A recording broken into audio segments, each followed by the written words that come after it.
Hi guys, welcome back to another video. ಈ ಒಂದು video ಸಖತ್ ಇಂಪಾರ್ಟೆಂಟ್ ಆಗಿರುತ್ತೆ. ಈ ವಿಡಿಯೋದಲ್ಲಿ ಏನು ಮಾತಾಡ್ತೀವಪ್ಪ ಅಂತಂದರೆ, ನೆನ್ನೆ ತಾನೇ ನಿಮ್ಮ KCET ರಿಸಲ್ಟ್ಸ್ ಔಟ್ ಆಗಿದೆ. ಆ್ಯಂಡ್ ಕೆಲವೊಂದಷ್ಟು ಜನಕ್ಕೆ ಅವ್ರು ಎಕ್ಸ್ಪೆಕ್ಟ್ ಮಾಡಿರೋದಕ್ಕಿಂತ ಒಳ್ಳೆ ರ್ಯಾಂಕ್ ಬಂದಿದ್ರೆ, ಕೆಲವೊಂದಷ್ಟು ಜನಕ್ಕೆ ಅವ್ರು ಎಕ್ಸ್ಪೆಕ್ಟ್ ಮಾಡಿರೋದಕ್ಕಿಂತ ತುಂಬ ಕೆಟ್ಟದಾಗಿ ರ್ಯಾಂಕ್ ಬಂದಿದೆ.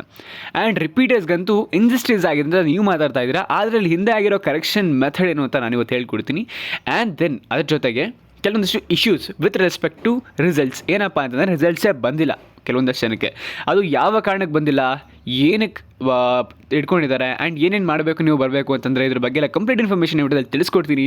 ವಿಡಿಯೋನ ಕೊನೆ ಗಂಟೆ ನೋಡಿ. ಅದಕ್ಕಿಂತ ಮುಂಚೆ ನೀವೇನು ನಮ್ಮ ಚಾನಲ್ಗೆ ಸಬ್ಸ್ಕ್ರೈಬ್ ಆಗಿಲ್ಲ ಅಂತಂದರೆ ಈ ಕೂಡ ಸಬ್ಸ್ಕ್ರೈಬ್ ಆಗಿ ಮತ್ತು ಪಕ್ಕದಲ್ಲಿರೋ ಬೆಲೈಕನ್ನ ಪ್ರೆಸ್ ಮಾಡೋದ್ರ ಮುಖಾಂತರ ನಾವು ಅಪ್ಲೋಡ್ ಮಾಡೋ ಪ್ರತಿಯೊಂದು ವಿಡಿಯೋ ನೋಟಿಫಿಕೇಶನ್ ತಲುಪಾಗುತ್ತೆ. ಆ್ಯಂಡ್ ಪ್ರತಿಯೊಂದು ವಿಡಿಯೋ ಸಹ ತುಂಬ ಇಂಪಾರ್ಟೆಂಟ್ ಆಗಿರುತ್ತೆ. Without any further delay let's get into the video. Actually ನಾನು ಇವಾಗ ಬರೀ 4 ಇಶ್ಯೂಸನ್ನು ಇಟ್ಕೊಂಡು ಮಾತಾಡ್ತಾ ಇದ್ದೀನಿ.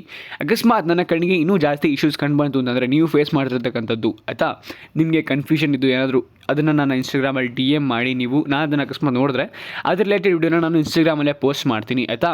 ಸೊ ಯಾರಿನ್ನೂ ಇನ್ಸ್ಟಾಗ್ರಾಮ್ ಫಾಲೋ ಮಾಡಿಲ್ಲ, ಲಿಂಕ್ ಡಿಸ್ಕ್ರಿಪ್ಷನಲ್ಲಿರುತ್ತೆ, ಫಾಲೋ ಮಾಡಬಹುದು. ಓಕೆ, ನೆಕ್ಸ್ಟು ಈಗ ಡೈರೆಕ್ಟಾಗಿ ವಿಡಿಯೋಗೆ ಬಂದ್ಬೋಣ. First rank issue.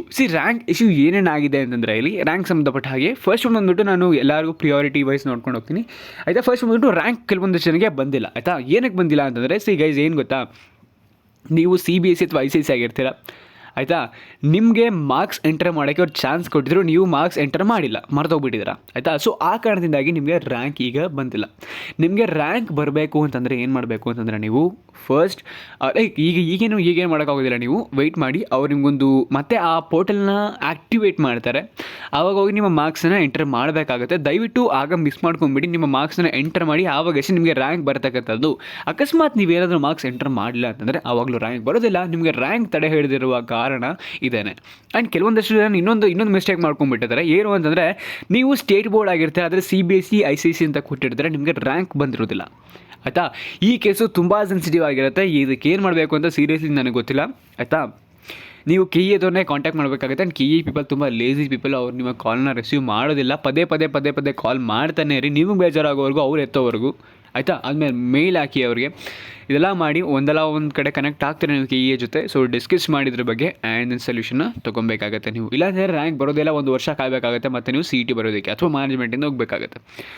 Next, ರಿಪೀಟರ್ಸ್ಗೆ injustice ಆಗಿದೆ ಅಂತ ಹೇಳ್ತಾ ಇದ್ದೀರಾ. ರಿಪೀಟರ್ಸ್ಗೆ ಇಂಜಸ್ಟಿಸ್ ಆಗಿದೆಯೋ ಏನೋ ನನಗೆ ಗೊತ್ತಿಲ್ಲ, ಆದರೆ ರ್ಯಾಂಕ್ ಹೆಂಗೆ ಕೊಟ್ಟಿದ್ದಾರೆ ಅಂತ ಹೇಳ್ತೀನಿ, ನಿಮಗೆ ಬಿಟ್ಟಿದ್ದು, ನೀವೇ ಡಿಸೈಡ್ ಮಾಡಿ ಇಂಜಸ್ಟಿಸ್ ಆಗಿದೆ ಅಥವಾ ಜಸ್ಟಿಸ್ ಆಗಿದೆಯಾ ಅಂತಂದ್ಬಿಟ್ಟು. ರ್ಯಾಂಕನ್ನು ಯಾವ ರೀತಿ ಡಿಸ್ಟ್ರಿಬ್ಯೂಟ್ ಮಾಡಿದ್ದಾರೆ ಅಂತಂದರೆ, ನಿಮ್ಮ ಸ್ಕೀಮ್ಗೆ ಅನುಗುಣವಾಗಿ ನಿಮಗೆ ರ್ಯಾಂಕನ್ನು ಡಿಸ್ಟ್ರಿಬ್ಯೂಟ್ ಮಾಡಿದ್ದಾರೆ. ನಿಮಗೆ ಮಾರ್ಕ್ಸ್ ಕನ್ಸಿಡರ್ ಮಾಡ್ಕೊಳ್ಳೋ ಹಾಗಿಲ್ಲ ಆಯಿತಾ. ನಿಮಗೆ ಮಾರ್ಕ್ಸ್ ಕನ್ಸಿಡರ್ ಮಾಡ್ಕೊಳ್ಳೋ ಹಾಗಿಲ್ಲ. ಆ್ಯಂಡ್ ಜೊತೆಗೆ ನಿಮಗೊಂದು ರ್ಯಾಂಕ್ ಕೊಡಬೇಕು, ಅದು ಈ ವರ್ಷದ ರ್ಯಾಂಕ್ ಸ್ಟೂಡೆಂಟ್ಸ್ಗಳ ಜೊತೆ ಆಯಿತಾ. ನಿಮ್ಮ ಮಾರ್ಕ್ಸ್ ಕನ್ಸಿಡರ್ ಮಾಡ್ಕೊಳ್ಳೋಂಗಿಲ್ಲ, ನಿಮಗೆ ಒಂದು ರ್ಯಾಂಕ್ ಕೊಡಬೇಕು, ಅದು ಈ ವರ್ಷ ಸ್ಟೂಡೆಂಟ್ಗಳ ಜೊತೆ. ಅಂದರೆ ಏನು ಮಾಡ್ತಾರೆ ಗೊತ್ತಾ, ಪ್ರೀವಿಯಸ್ ಇಯರ್ ಸ್ಕೀಮಿಂದ ನಿಮ್ಮ ರ್ಯಾಂಕನ್ನು ಒಂದು ಎವ್ಯಾಲ್ಯೂಯೇಟ್ ಮಾಡ್ಕೊತಾರೆ. ಆ್ಯಂಡ್ ಈ ವರ್ಷದ ಕಂಪೇರ್ ಮಾಡ್ತಾರೆ, ಅದು ಯಾವ ಪೊಸಿಷನ್ಗೆ ಬರ್ಬೋದು ಅಂತ ಅಂದ್ಬಿಟ್ಟು ಆ ಪೊಸಿಷನ್ನ ಕೊಟ್ಟಿದ್ದಾರೆ. ಇದೇ ಆಗಿರೋದು ಪ್ರೀವಿಯಸ್ ಮೆಥಡಿಂದನೇ ನಿಮ್ಗೆ ರ್ಯಾಂಕ್ ಫೈನಲ್ ಮಾಡಿರೋದು. ಆ್ಯಂಡ್ ಪ್ರೀವಿಯಸ್ ಮೆಥಡ್ ಏನಿದೆ ತುಂಬ ಡೆಡ್ಲಿ ಮೆಥಡ್. ಆ್ಯಂಡ್ ಅದು ಒರಿಜಿನಲ್ ಮೆಥಡ್ ಆಯಿತಾ. ಹೆಂಗೆ ಅಂತಂದರೆ, ಬರೀ ಮಾರ್ಕ್ಸಿಂದ ನಿಮ್ಮ ರ್ಯಾಂಕನ್ನು ತೆಗಿಯತಕ್ಕಂಥದ್ದು ತುಂಬ ತುಂಬ ತುಂಬ ತುಂಬ ಡೇಂಜರಸ್. ಯಾಕೆ ಅಂತಂದರೆ, ಎಷ್ಟು ಟ್ಯಾಕಲ್ಗಳಾಗುತ್ತೆ ಗೊತ್ತಾ, ಅಂದರೆ ಎಷ್ಟು ಮಾರ್ಕ್ಸ್ ಒಟ್ಟೊಟ್ಟಿಗೆ ಸಿಗಾಕೊಳ್ಳೋದು ಗೊತ್ತಾ. ತುಂಬ ಜನ ಸೇಮ್ ಮಾರ್ಕ್ಸ್ ತೆಗಿತಾರೆ. ಆವಾಗ ಅವ್ರು ಯಾವ ಫ್ಯಾಕ್ಟ್ರಿ ಇಟ್ಕೊಂಡು ಟ್ಯಾಂಕನ್ನು ಕೊಟ್ಟಿದ್ದಾರೆ ಅಂತ ಅಂದ್ಬಿಟ್ಟು ನಿಜವಾಗ್ಲೂ ನನಗಂತೂ ಗೊತ್ತಿಲ್ಲ. ಆ್ಯಂಡ್ ಅದೇ ಪೊಸಿಷನ್ ಆಗಿರೋದು ನಿಮಗೆ ನಿಮ್ಮ ಮಾರ್ಕ್ಸ್ ನೋಡಿಕೊಂಡು ಯಾವ ಪೊಸಿಷನ್ ಬರ್ಬೋದು ಅಂದ್ಬಿಟ್ಟು ಪೊಸಿಷನ್ ಡಿಟರ್ಮೈನ್ ಮಾಡಿಬಿಟ್ಟು ಈ ವರ್ಷದ ಜೊತೆನೂ ಕಂಪೇರ್ ಮಾಡಿ ಒಂದು ಪೊಸಿಷನ್ನ ಕೊಟ್ಟಿರ್ತಾರೆ ನಿಮಗೆ ಆಯಿತಾ. ಇದರಲ್ಲಿ ರ್ಯಾಂಕ್ ಅಂತೂ ಸ್ವಲ್ಪ ಡಿಲೇ ಆಗೋದು ಗ್ಯಾರಂಟಿ ನಿಮಗೆ. ಅದರಲ್ಲಿ ಇನ್ನೂ ಜಾಸ್ತಿ ಡಿಲೇ ಆಗಿದೆ ಅಂತ ನೀವು ಅನ್ಕೊತಾ ಇದ್ದೀರಾ. ಎಸ್, ಅದು ಆಗಿದೆ, ಏನೂ ಮಾಡೋಕ್ಕಾಗೋದಿಲ್ಲ. ಆದರೆ ರ್ಯಾಂಕ್ ಈಗ ಅವ್ರ ಜೊತೆ ಮಾತಾಡೋಕ್ಕಾಗೋದಿಲ್ಲ ಆಯಿತಾ. ರ್ಯಾಂಕ್ ಕೊಟ್ಟಿದ್ದಾರೆ, ಅಪ್ ಟು ದೆಮ್. ಆ್ಯಂಡ್ ಮುಂದೆ ಏನು ಮಾಡಬೇಕು ಅಂತ ನೀವೇ ನೋಡಬೇಕಾಗಿರುತ್ತೆ. ನೆಕ್ಸ್ಟ್ ಬಂದ್ಬಿಟ್ಟು, can I get BSc AG? My practical ranking is good. ಇದು ತುಂಬ ಕಾಮನ್ ಕ್ವಶನ್ ನಾನು ಕೇಳ್ತಾ ಇರ್ತಕ್ಕಂಥದ್ದು. ಇದು ಏನಕ್ಕೆ ಬರುತ್ತೆ ಅಂತಂದರೆ, ನಿಮ್ಮ ಮಿಸ್ಕನ್ಸೆಪ್ಷನ್ ಇಂದ. ನಿಮ್ಮ ಸ್ಕೋರ್ ಕಾರ್ಡನ್ನು ನೋಡಿ, ಇಲ್ಲಿ BSc AG ಅಂತಲೇ ಸಪ್ರೇಟ್ ಆಗಿದೆ.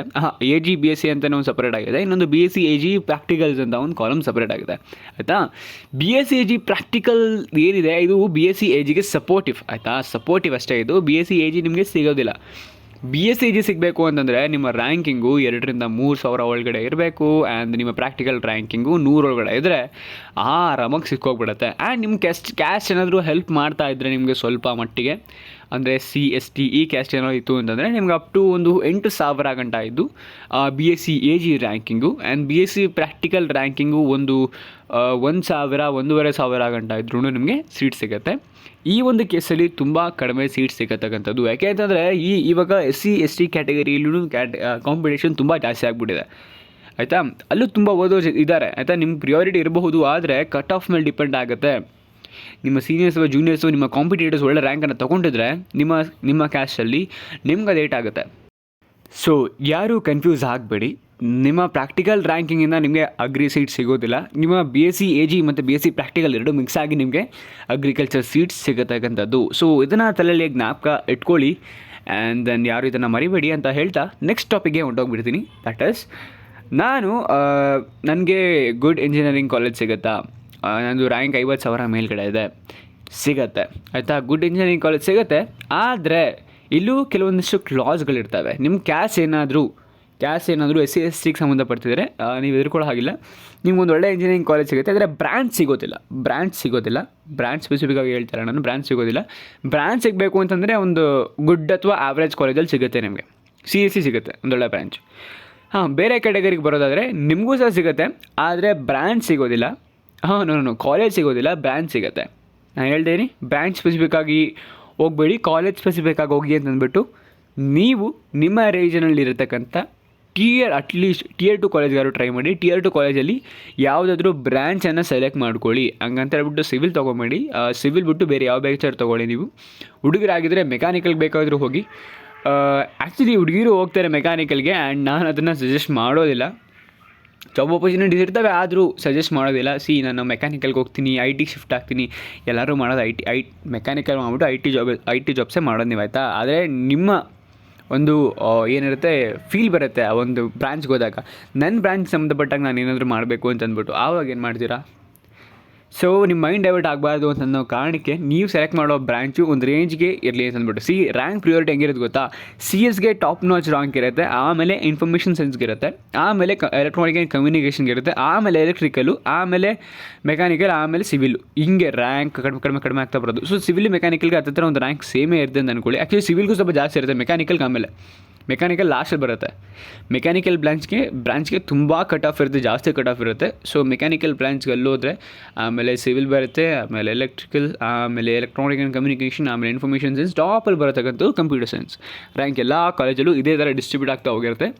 ನಿಮಗೆ ಕಾಲೇಜುಗಳು ಸಿಗ್ತವೆ, ಒರೆಯಾಗೋ ಅವಶ್ಯಕತೆ ಇಲ್ಲ. ಆ್ಯಂಡ್ ಯಾವ ರೀತಿ ನೋಡೋದು ಅನ್ನೋದ್ರ ಬಗ್ಗೆ ನಾನು ಡೆಡಿಕೇಟೆಡ್ ವೀಡಿಯೋ ಮಾಡ್ತೀನಿ. ಯಾವತ್ತು ಬೇಕು ಅಂತ ಕೇಳಿ ಅವತ್ತು ನಿಮಗೆ ಕೊಡ್ತೀನಿ. ಈಗ ಫಸ್ಟ್ ನೀವು ಡಾಕ್ಯುಮೆಂಟ್ ವೆರಿಫಿಕೇಷನ್ ಬಗ್ಗೆ ತಲೆ ಕೆಡಿಸ್ಕೊಳ್ಳಿ. ಏನಾದರೂ ಇಶ್ಯೂ ಮಾಡ್ಕೊಂಡಿದ್ರೆ ಅದ್ರ ಬಗ್ಗೆ ತಿಳ್ಕೊಳ್ಳಿ ಆಯಿತಾ. ಇದ್ರ ಬಗ್ಗೆ ಅಪ್ಡೇಟ್ಸ್ ನಾನು ಇನ್ಸ್ಟಾಗ್ರಾಮಲ್ಲಿ ಕೊಡ್ತಾ ಇರ್ತೀನಿ, ಫಾಲೋ ಮಾಡಿ, ಲಿಂಕ್ ಡಿಸ್ಕ್ರಿಪ್ಷನಲ್ಲಿದೆ. Okay, next can I get engineering college, my rank is more than 1 lakh ಸಿಗುತ್ತೆ. ಆದರೆ ನೀವು ಕೆಲವೊಂದಷ್ಟನ್ನು ತಲೆಯಲ್ಲಿ ಇಟ್ಕೊಬೇಕು. ಏನಪ್ಪ ಅಂತಂದರೆ ನಿಮ್ಮ ರೀಜನಲ್ಲಿ ನಿಮಗೆ ಸಿಗೋದು ಸ್ವಲ್ಪ ಡೌಟೇನೆ ಆಯಿತಾ. ಸಿಕ್ಕಿದ್ರೂ ಒಳ್ಳೆ ಕಾಲೇಜ್ ಸಿಗೋದಿಲ್ಲ. ನೀವು ಅಕಸ್ಮಾತ್ ನಿಮಗೆ ಇಂಜಿನಿಯರಿಂಗ್ ಕಾಲೇಜ್ ಬೇಕೇ ಬೇಕು ಅನ್ನೋ ಇನ್ನೊಂದು ವರ್ಷ CET ಬರೆಯೋದಿಲ್ಲ. CET ಒಂದು ವರ್ಷ ಯಾರು ವೆಯ್ಟ್ ಮಾಡಿ ಬರೆಯೋಕ್ಕೆ ಹೋಗಬೇಡಿ ಆಯಿತಾ. It's waste. CETನ ಒಂದು ವರ್ಷ ಕೊಟ್ಟರೆ ಅದ್ರ ಬದಲು ನೀವು JEE ಮೀನ್ಸ್ ಅಥವಾ ನೀಟ್ಗೆ ಅಂತಲೇ ಕೊಡಿ ಒಂದು ವರ್ಷನ ಆಯಿತಾ. ಅದು ಬೇಕಾದ್ರೆ ವರ್ತಿಟಾಗಿರುತ್ತೆ. CETಗೆಲ್ಲ ಒಂದು ವರ್ಷ ಕೊಡೋದು ಹೋಗ್ಬೇಡಿ ಯಾರೂ. ಆ್ಯಂಡ್ ಇನ್ನೊಂದು ಡೌಟ್ ಕೇಳ್ತಾ ಇದ್ರಿ, ನಾನು ನೆನ್ನೆ ಕಾಮೆಂಟ್ ಓದ್ಬೇಕಾದ್ರೆ ಗೊತ್ತಾಗ್ತಿದ್ದು. ನಾನೊಂದು ವರ್ಷ ಡ್ರಾಪ್ ಮಾಡಿಬಿಟ್ಟು ಇಂಜಿನಿಯರಿಂಗ್ ಮಾಡ್ತೀನಿ, ಜೊತೆಗೆ ನೀಟ್ಗೆ ಓದ್ಕೊತೀನಿ, ಬರೋ ವರ್ಷ ನೀಟ್ ಬಂದ್ಬಿಟ್ಟು ಕಾಲೇಜ್ ಸಿಕ್ಕರೆ ಹೋಗ್ತೀನಿ ಅಂತ ಹೇಳಿದ್ರಿ. ಇಲ್ಲಿ ಒಂದು ಅಡ್ವಾಂಟೇಜ್ ಇದೆ, ಒಂದು ಡಿಸ್ಅಡ್ವಾಂಟೇಜ್ ಇದೆ. ಏನಪ್ಪ ಅಂತಂದರೆ ನೀವು ಇಂಜಿನಿಯರಿಂಗ್ ಕಾಲೇಜ್ಗೆ ಹೋದ್ಮೇಲೆ ಇಂಜಿನಿಯರಿಂಗ್ ಸ್ಟಫ್ಸ್ನ ಸಹ ಓದಬೇಕಾಯ್ತಾ. ಸೊ ಅದು ಓದ್ತಾ ನೀಟ್ಗೆ ಓದೋದು ಸ್ವಲ್ಪ ಕಷ್ಟ ಆಗಬಹುದು ನಿಮಗೆ. ಯಾಕೆಂತಂದರೆ ಫಸ್ಟ್ ಇಯರ್ ಇಂಜಿನಿಯರಿಂಗ್ ಏನಿರುತ್ತೆ, ಇದು ನಿಮ್ಮ ಬ್ರಾಂಚ್ ಸ್ಪೆಸಿಫಿಕ್ ಆಗಿರೋದಿಲ್ಲ, ಎಲ್ಲ ಬ್ರಾಂಚ್ನೂ ಮಿಕ್ಸ್ ಆಗಿ ಓದ್ತೀರ ನೀವು ಆಯಿತಾ.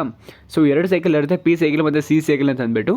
ಸೊ ಇಲ್ಲಿ ಬ್ರಾಂಚ್ ಸ್ಪೆಸಿಫಿಕ್ ಆಗಿರೋದಿಲ್ಲ, ನಿಮಗೆ ಕನ್ಫ್ಯೂಸ್ ಆಗಿಬಿಡುತ್ತೆ ಓದಬೇಕಾದ್ರೆ. ನೆಕ್ಸ್ಟ್ ಸೆಕೆಂಡ್ಲಿ, ನೀವು ಇಂಜಿನಿಯರಿಂಗ್ ಹೋದಾಗ ಇಂಜಿನಿಯರಿಂಗಲ್ಲಿ ಸ್ಕಾಲರ್ಶಿಪ್ನ ಅಪ್ಲೈ ಮಾಡೋ ಹಾಗಿಲ್ಲ. ಅಕಸ್ಮಾತ್ ನೀವು ಇಂಜಿನಿಯರಿಂಗಲ್ಲಿ ಸ್ಕಾಲರ್ಶಿಪ್ ಅಪ್ಲೈ ಮಾಡಿದ್ರೆ ನೀವು ನೀಟಿಂದ ನೀವು MBBSಗೆ ಹೋದರೆ ಅಲ್ಲಿ ನಿಮಗೆ ಸ್ಕಾಲರ್ಶಿಪ್ ಬರೋದಿಲ್ಲ ಇದು ಸೆಕೆಂಡ್ ಡಿಸ್ಅಡ್ವಾಂಟೇಜ್ ನಿಮಗೆ. ಸೊ ಬ್ಯಾಲೆನ್ಸ್ ಮಾಡ್ಕೊಂಡು ಓದಬೇಕು ಮತ್ತು ಸ್ಕಾಲರ್ಶಿಪ್ ಮಿಸ್ ಮಾಡ್ಕೊತೀರಾ ಆಯಿತಾ. ಸ್ಕಾಲರ್ಶಿಪ್ ಎಲ್ಲಿ ಗಂಟೆ ಬರ್ತಿಂದ 50,000 ನಿಮಗೆ 50,000 ಫೀಸ್ ಆಗಿಬಿಡುತ್ತೆ ಒಂದೊಂದು ಸತಿ ಆಯಿತಾ. ಬಾಕಿ ಫೀಸೆಲ್ಲ ಈ ಸ್ಕಾಲರ್ಶಿಪ್ ಮುಖಾಂತರನೇ ಬರೋದು ನಿಮಗೆ, ಅದನ್ನು ನೀವು ಕಾಲೇಜಿಗೆ ಕಟ್ಟಬೇಕಾಗಿರುತ್ತೆ. ಸೊ ಈ ಒಂದನ್ನು ತಪ್ಪಿಸ್ಕೊಳ್ಳೋದಕ್ಕೆ ನೀವು ಏನು ಮಾಡಬೇಕು ಅದನ್ನು ಮಾಡಿ ಮನೇಲಿದ್ದು ಓದೋದು ನನ್ನ ಪ್ರಕಾರ ಬೆಟರು. ನೀಟ್ಗೆ ಓದ್ತೀನಿ ಅಂತಂದರೆ ಬೇರೆ ಪ್ಯಾರಲ್ ಕೋರ್ಸ್ ತೊಗೊಂಡು ಓದ್ತೀನಿ ಅಂತ ಅನ್ನೋದು ಸ್ವಲ್ಪ ಕಷ್ಟನೇ ಆಯಿತಾ. ಅಕಸ್ಮಾತ್ ಓದಲೇಬೇಕು ಅಂತಂದರೆ BSc ತೊಗೊಳ್ಳಿ ಆ್ಯಂಡ್ ಅಲ್ಲಿ ಸ್ಕಾಲರ್ಶಿಪ್ನ ರಿಜಿಸ್ಟರ್ ಮಾಡಿಸ್ಬೇಡಿ, ಸ್ಕಾಲರ್ಶಿಪ್ ತೊಗೊಂಬೇಡಿ ನೀವು ಆಯಿತಾ. ಹಿಂಗೆ ಮಾಡಿಕೊಂಡು ಒಂದು ವರ್ಷ ಓದಿದ್ರೆ ನನ್ನ ಪ್ರಕಾರ ಒಂದೊಳ್ಳೆ ರ್ಯಾಂಕ್ ಬರುತ್ತೆ ಆ್ಯಂಡ್ ನೀವು ಕಾಲೇಜ್ಗೆ ಹೋಗಬಹುದು ಅಂತ ಅನ್ಕೋತೀನಿ. ಸೊ ಇದಾಗುತ್ತೆ ಇವತ್ತು ಈ ಒಂದು ವಿಡಿಯೋದ ಮಾಹಿತಿ. ಇನ್ನೇನಾದರೂ ನಿಮ್ಮ ಡೌಟ್ಸ್ ಇದ್ದರೆ ಕೆಳಗಡೆ ಕಾಮೆಂಟ್ ಸೆಕ್ಷನಲ್ಲಿ ತಿಳಿಸಿ, ನಾನು ಅದರ ಸಂಬಂಧಪಟ್ಟ ವೀಡಿಯೋನ ಇನ್ಸ್ಟಾಗ್ರಾಮಲ್ಲಿ ಹಾಕ್ತೀನಿ. Okay, thanks for watching, happy learning.